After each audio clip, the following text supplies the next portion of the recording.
It's all things trivia with Dustin and Stephanie. Play at home or in your car with your family. Can you name that one guy from that old TV show? Or recall that fun fact you learned long ago? Stay for the trivia and the stories we share. This jingle is corny, we're sorry, we swear. Thank you for making us part of your day. Now it's time for some fun. Come on and let's play! Come on and let's play!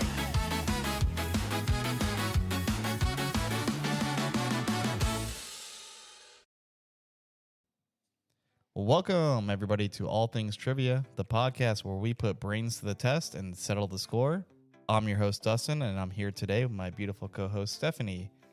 And today is a special, maybe even superstitious one because you've tuned in for episode 13. Ooh, episode 13. You know, most people think that that's an unlucky number, but I actually love it. You do?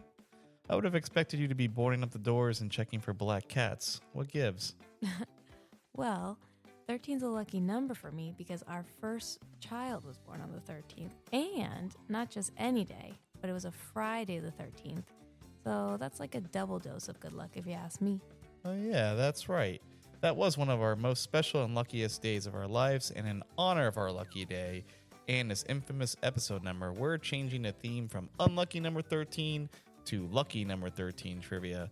So I'm armed and ready with 2 rounds of 10 questions each with a bonus tiebreaker at the end, all centered around the superstitions, history, and pop culture of the number 13. 21 questions on the number 13? Bring it on. Now, you can keep score at home or not. It's up to you. Just remember to have fun, and hopefully you'll learn something along the way. Stephanie, you ready to tempt fate and prove that 13 really is a lucky number? I was born ready. All right, let's see if this episode will be lucky or unlucky for you. Let's play.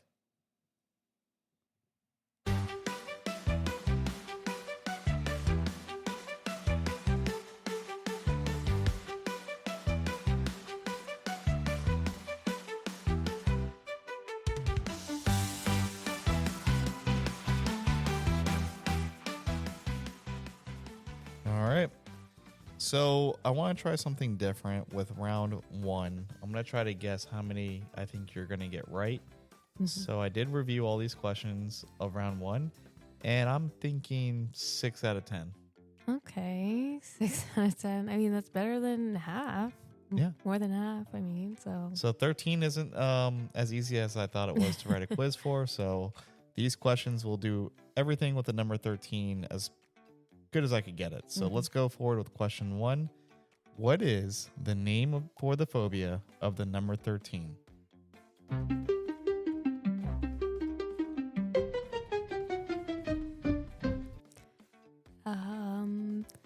13 phobia?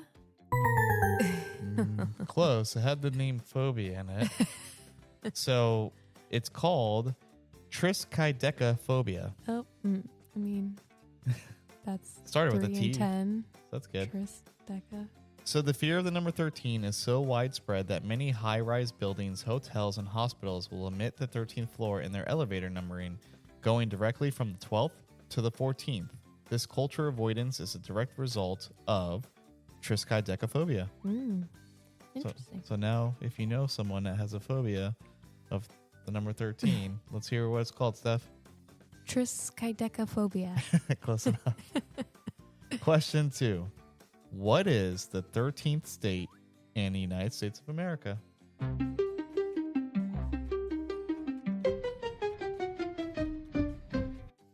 Delaware? Ooh, I thought you would get this one, but I'm not sure if that's the one I counted. But it's Rhode Island. Oh. Sorry, Dad. Your family's from Rhode Island, huh? Yeah. So Rhode Island has an official state drink. Do you know it? Not coffee, is it? Close. It's coffee milk. Oh, coffee milk. I was just okay. Go ahead. No, go ahead. We had this stuff. It was like a syrup that we had, and I was just talking to my cousin about it. How like I can't find it anywhere. And she's like, I think you could get it on Amazon, but you put the syrup in ice and milk, and I used to drink it. It was good. Yeah, so it's made by mixing coffee-flavored syrup with cold milk, Mhm. and it's been a popular local treat for generations. They did have the name of it, but I took it out because I was like, who cares? Oh, man. Of the name of the syrup, but it started with an A, I think. Oh, I don't know. I remember, I can picture the bottle. I think it had a yellow, like, wrapper. What's that called? Wrapper? Yeah, border? A yellow, like, whatever. Yeah, it's probably just the wrapper. Uh-huh. All right, so moving to question 3. What football Hall of Fame quarterback wore the number 13 for the Miami Dolphins for his entire 17-season career?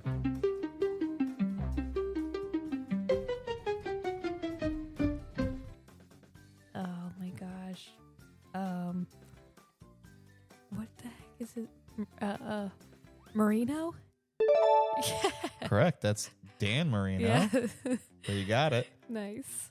So at the time of his retirement, he also became the first quarterback to reach 50,000 and 60,000 career passing yards and the first to reach 400 career touchdown passes. I'm glad that I won't let my brother-in-law down. But he never won a Super Bowl. Question 4. What famous phrase used by the astronauts to report an explosion on board the Apollo 13 spacecraft?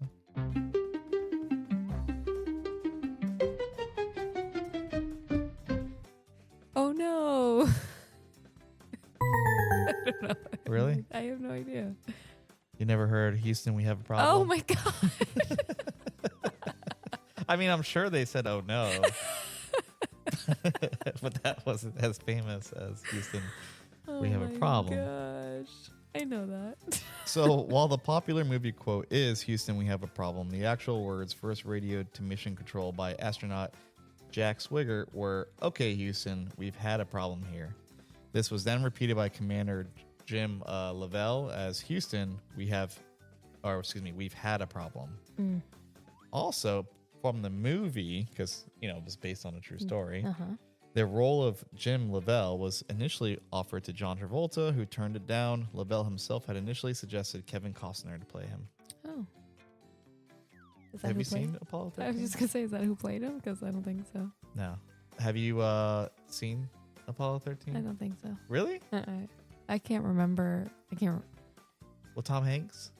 Oh. No. Wow. Okay. Well, we'll have to fix that. All right. Let's move on to question 5. Who received a diary for their 13th birthday in 1942, which they used to chronicle their experiences, hopes, and fears while hiding from the Nazis in Amsterdam?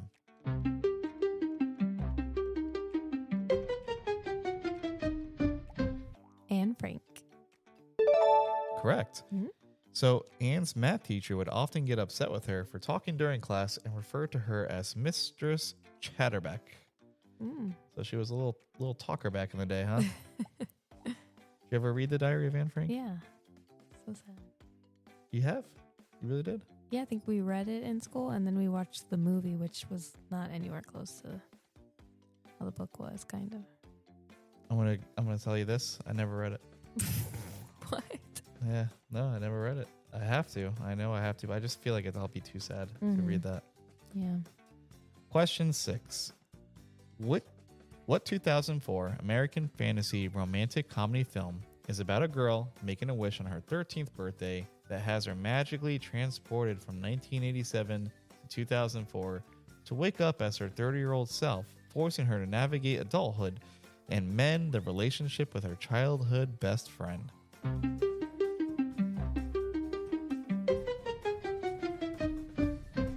"13 going on 30. You know you're 13 going on 30, but not your Apollo 13. Yes, I love this. I love this movie. So the transformation from the 13-year-old Jenna to the 30-year-old Jenna occurs almost exactly 13 minutes into the film. Oh, Clever wow. nod to the movie's title. I wonder if that was on purpose. Pretty sure it was. That movie, specifically, they did so good at finding children, like lookalikes for like her and her friend. The Maddie character wasn't, but like Jennifer Garner's character and then her friend. I don't know who played her friend, but the younger versions of them were like so spot on. I've seen it once, but it was when it came out. So Yeah. 20-something years ago, 21 years ago. No, came out that long ago? 2004. Wow, that's weird. Okay. Yeah, you were like 13 and now you're going on. Well, you're over 30, but I was let's move on. Let's move on. 11. Question 7. What element has an atomic number of 13? I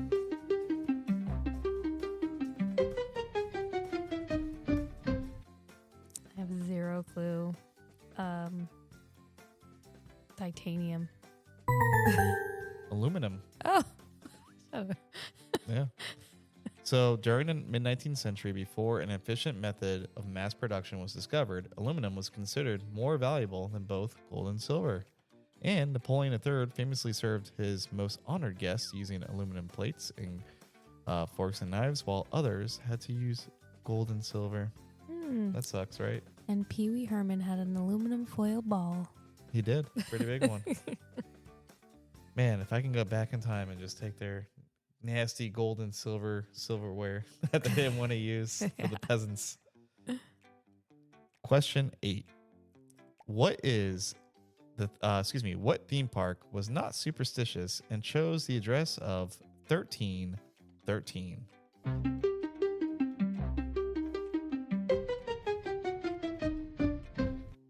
Is it Six Flags? No, it was actually Disneyland. Oh my goodness. Yep. Walt Disney chose the address 1313 Disneyland Drive for his original park. Well, I'm more familiar with the world, so. What? Oh, Walt Disney World? Mm-hmm. Yeah, but we've been. So Walt Disney had a private apartment built above the fire station on Main Street, USA in Disneyland, and a lamp is kept lit in the window of the apartment as a tribute to Walt, letting people know he's always in the park in spirit. Oh, that's nice. Being a Disney fan, did you know that one? I did not. All right, so I'm glad I got you on that one. All right, question 9. What singer was born on the 13th, turned 13 on Friday the 13th, and had their first album go gold in 13 weeks?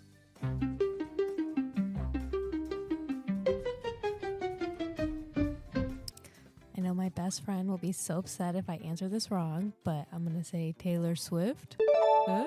Correct. Taylor Swift grew up on a Christmas tree farm in Reading, Pennsylvania, which was the inspiration for her song Christmas Tree Farm. Oh, that's nice. I think she had an album called 13 too. Did she? We'll see. I think I read, I think it was a fan-made album. Oh. Yeah. Well, there we go. But she did have a job on the farm, on her Christmas tree farm. And do you know what that job was? No. Her job was to pick praying mantis egg pods off the trees before they were sold. That's kind of cool. I didn't even know if that's where they grew on Christmas trees. Can you imagine? Nope. Just waking up on Christmas Day to like an infestation of Oh my praying God, in your mantises. house? Scary. Question 10. What is the name of the killer in the 1980 horror film Friday the 13th, which was the first in the series?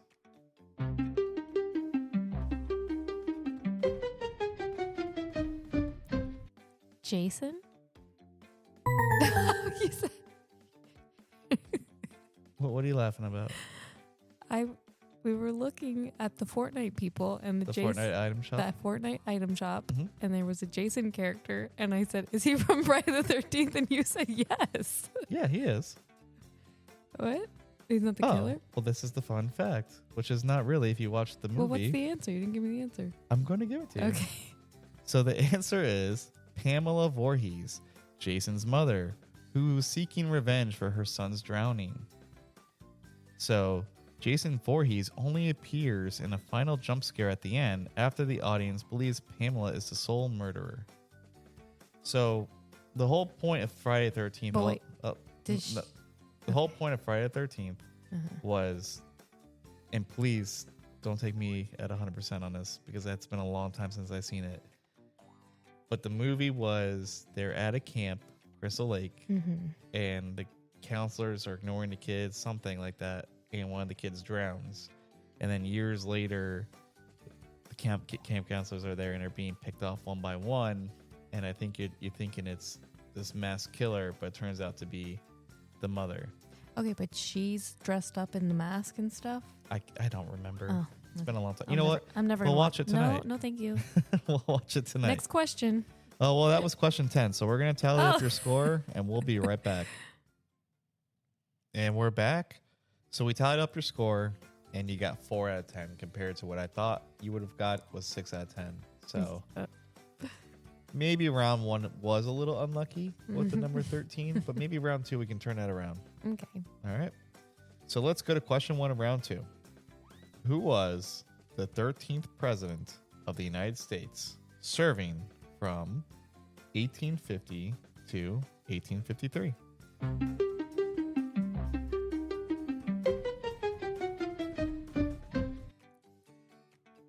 Abraham Lincoln. I can't believe you got this one wrong. I knew it was going to be You wrong. did not know it was Millard Fillmore? I don't think I've ever heard that Me name. either. I mean, I probably have as a kid, but no. I was just like, who's that? Abraham's like 16, right? I think he's 16. Yeah. Yeah. So he married his teacher. Oh. So Fillmore's first wife, Abigail Powers, was his school teacher at New York Academy. She was only 2 years older than him, and they bonded over a mutual love of reading. Okay. How romantic. Question 2. What 2003 film stars a 13-year-old honor student in Los Angeles who is desperate to shed her good girl image and be popular? The movie follows her as she spirals into a destructive cycle of substance abuse, petty crime, and self-harm after befriending the school's rebellious bad girl.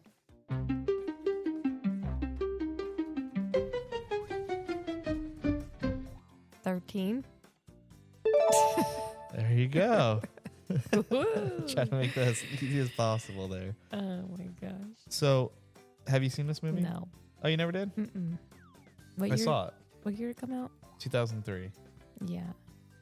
I saw it with my brother, and I had a rat in my pocket the whole time. What? In the movie theater? In the movie theater, yeah. So I was at a tattoo shop. My brother's a tattoo artist, but back in the day, I was at one of his tattoo shops, and they had a snake, and they were going to feed the snake a little baby rat. They saved it. Yeah, and I was like, oh, don't kill it. And so I put it in my pocket, and then when we went to the movies that night, he was in my pocket the whole time. Then I let him go. Yeah, where is he now? Probably, I don't know, on an adventure. 5 goes west. All right, so to comply with the child labor laws of this during this movie, to ensure the young actor's safety, the cigarettes smoked in the film were filled with catnip, and the crushed pills shown being snorted were actually vitamins. That's so weird. Yeah, I wouldn't. I don't know. Is catnip even healthier? Yeah, than, well, and you're snorting like what? I don't know. But it was a good movie. Not for me. Yeah, it was good though. Question 3. Speaking of 13-year-olds, turning 13 is a significant rite of passage for Jewish boys and girls, who are then considered adults and responsible for following Jewish law. What is the name of the coming-of-age ceremonies that marks their transition into religious adulthood?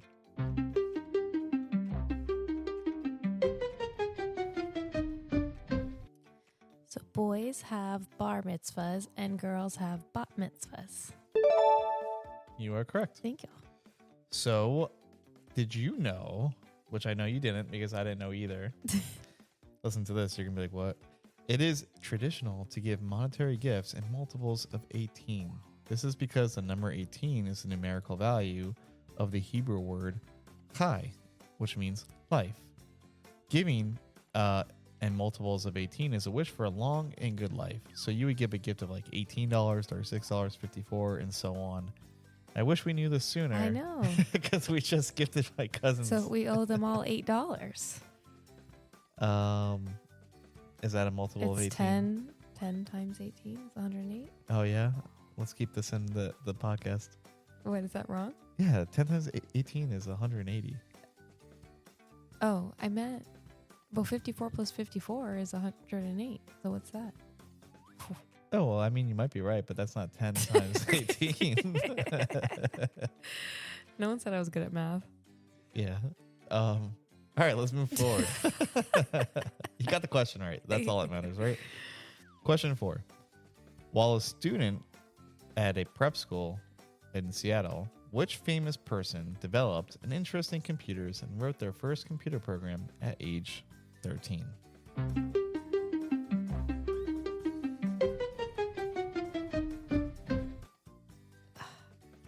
Bill Gates. Oh my gosh. Bill Gates, you're correct. So the program that he wrote was a version of tic-tac-toe, which allowed users to play against the computer. Wow. Yeah.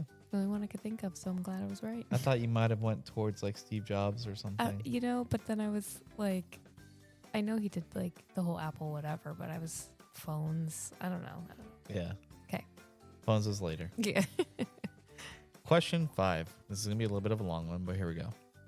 In the year 1984, the violence in 2 PG-rated Steven Spielberg films caused an outrage with parents. Because of this, the Motion Picture Association introduced the PG-13 rating to provide a middle ground between PG and R-rated films. Just name one of the PG-rated Steven Spielberg films that caused this outrage amongst the parents.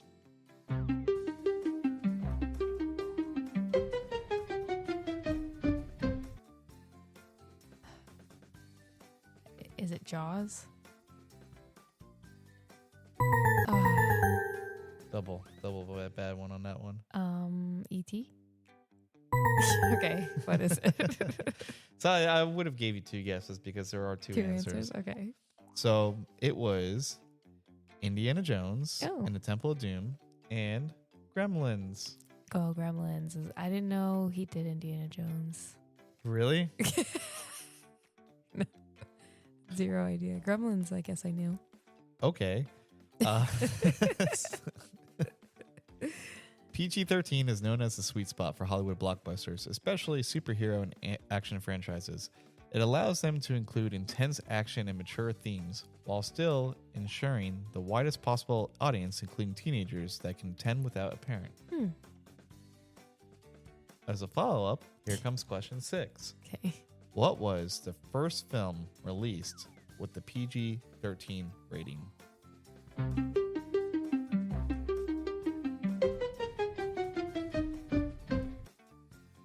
How am I supposed... I can't even think of one. Mean Girls.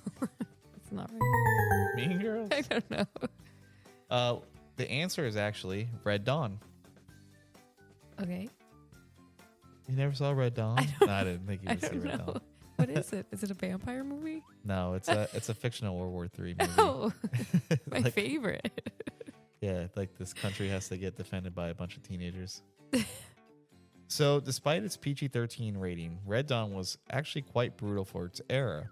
The National Coalition of Television Violence famously counted the acts of violence and declared it the most violent movie ever made up to that point, claiming it averaged 134 acts of violence per hour. Wow. Yeah. Before I move on to the next question, which would be question 7, Okay. did I give the number how much I thought you were going to get this round? I don't think you did. Okay. Well, I have it written down, so I think 5 out of 10 on this one. Okay. So 6 out of 10 on round 1, which I thought 5 out of 10 on this one. Oh, So God. gotta pull some more. Question 7. What actress at the age of 13 played a teenage prostitute in Martin Scorsese's Taxi Driver, earning her Academy Award nomination and launching her to international fame?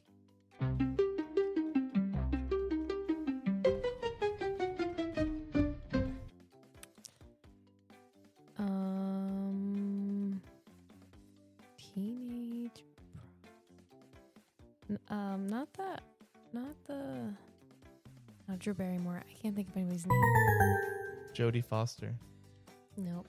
That's not even who I was thinking of. I know, because you didn't say her name.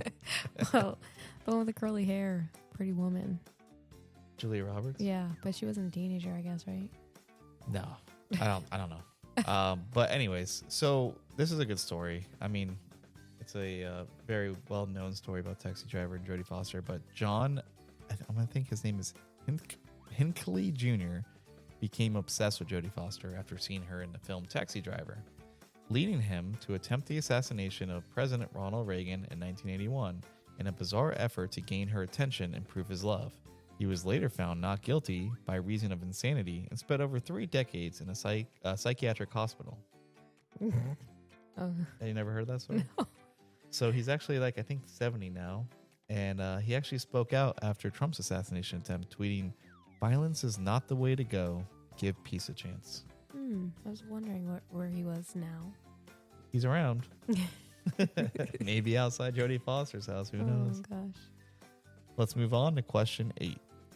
Who landed her first job on a Disney Channel at age 13 and moved down to downtown Los Angeles with her father to pursue her acting career?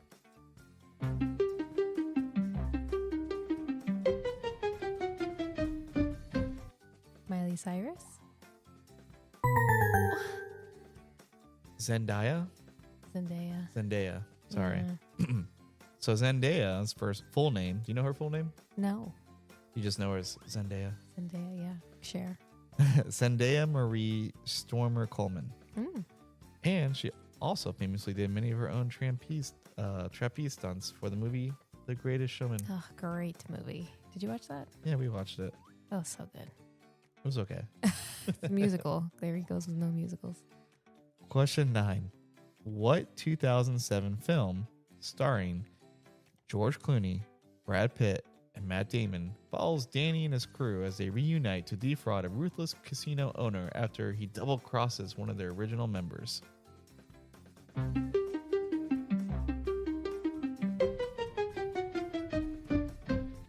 Ocean's 13. Correct.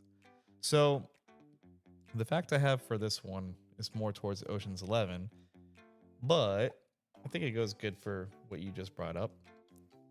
So for Ocean's 11, to convince the highest paid actress in Hollywood at the time to take a pay cut for an ensemble film, George Clooney sent Julia Roberts, who you mentioned not too long ago, a copy of the script with a $20 bill attached. The note he included read, "I hear you're getting 20 a picture now," referencing her typical $20 million fee.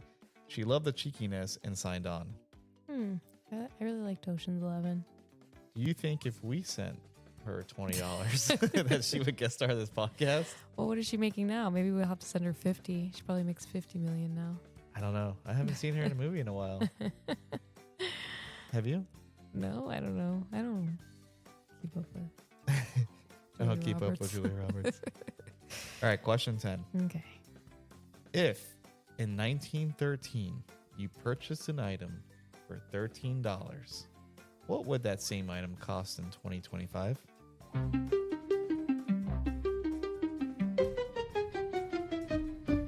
And this is not a trick question. This is just inflation. Okay. I'm going to go with $125. You were kind of right on the 25, but it's actually $425.42. So that's Holy crap. 3,172.5% inflation. Oh my goodness. So 1913 had some things occur. The crossword puzzle was invented. Henry Ford installed the first moving assembly line for the mass production of the Model T. New York City's Grand Central Terminal opened, and income tax becomes law. Ugh. I like crosswords. I like driving my car.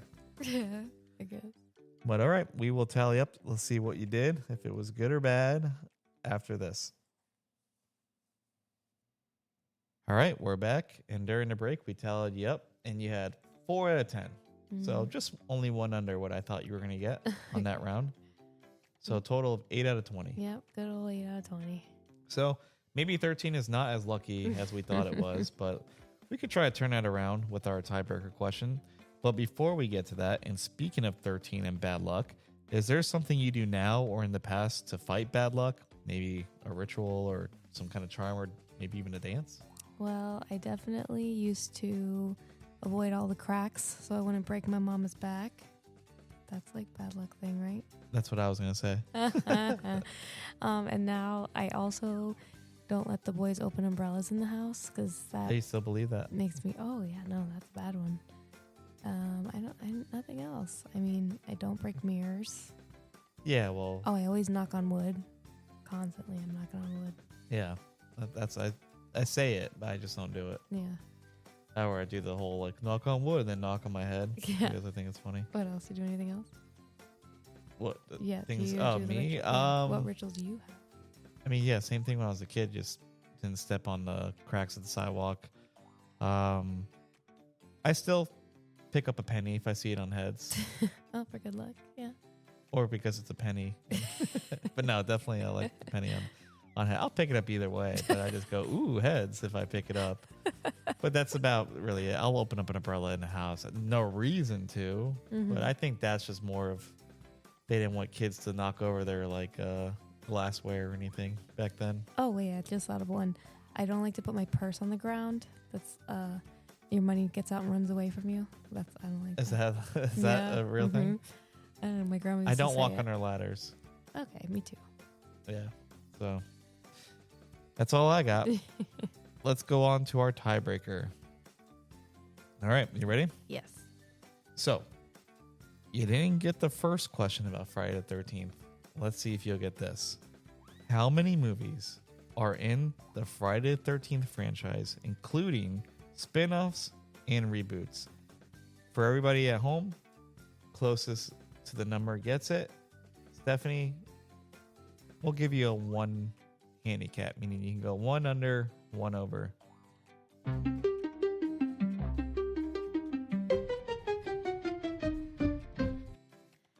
So I have like the number that my gut is telling me, and then the number that it might be. So I feel like it's 5, but then I also feel like it's 13. You got to give me... I'm going to say 5. Which one was your gut one? The 5. Oh, you're 5? It was 13. There was 12. Oh, so But you would have got it. one over with me. the one Yeah. with the handicap there. But Aw. yeah, so there are 12 movies in the Friday the 13th franchise. This count includes the original 8-film run from Paramount Pictures, 4 subsequent films from New Line and Cinema, and 2009 reboot. How do you make that movie so many times? So I think there was like 10 original. Like I think the last one was like Jason X or something like that. And then the 11th, I want to say, was Freddy versus Jason. And then the 12th was, I think they did a Friday the 13th reboot, which I think was okay. I don't remember it. No. But yeah, Okay. 12. Well. They need one more to finish up the whole 13 of everything. Yeah. Maybe that's the point. Maybe. And that brings us to the end of our lucky number 13 trivia. Stephanie, after tackling superstitions, history, and horror films, I think it's safe to say you've proven that 13 is actually maybe not a very lucky number, at least for your trivia score. I think I still love the number. I'm going to blame the writer of this quiz. All right, I'll take it. But thank you for playing, and thank you to everyone listening at home. If you have any fun superstition rituals that you guys perform for luck, whether it's avoiding cracks on the sidewalk or always wearing your lucky socks, we want to hear about it. Leave us a comment below. And please be sure to subscribe to All Things Trivia wherever you get your podcasts so you never miss an episode. That's right, we drop a brand new quiz with a new trivia topic every single Friday. Speaking of next week, get ready to dust off those ripped jeans and tie a flannel around your waist because next Friday, we are taking a trip back in time for 90s music trivia. Oh, snap. I'm ready for all things grunge and pop. It's going to be all that and a bag of chips. Until next Friday, keep your brain sharp and your luck high, and we'll catch you next time on All Things Trivia. Bye. Now it's time for goodbye, but we'll sing just one more time. Thanks for doing your part, you sure are smart. You know, with Dustin and Steph and all of you, we can play trivia because that's what we do.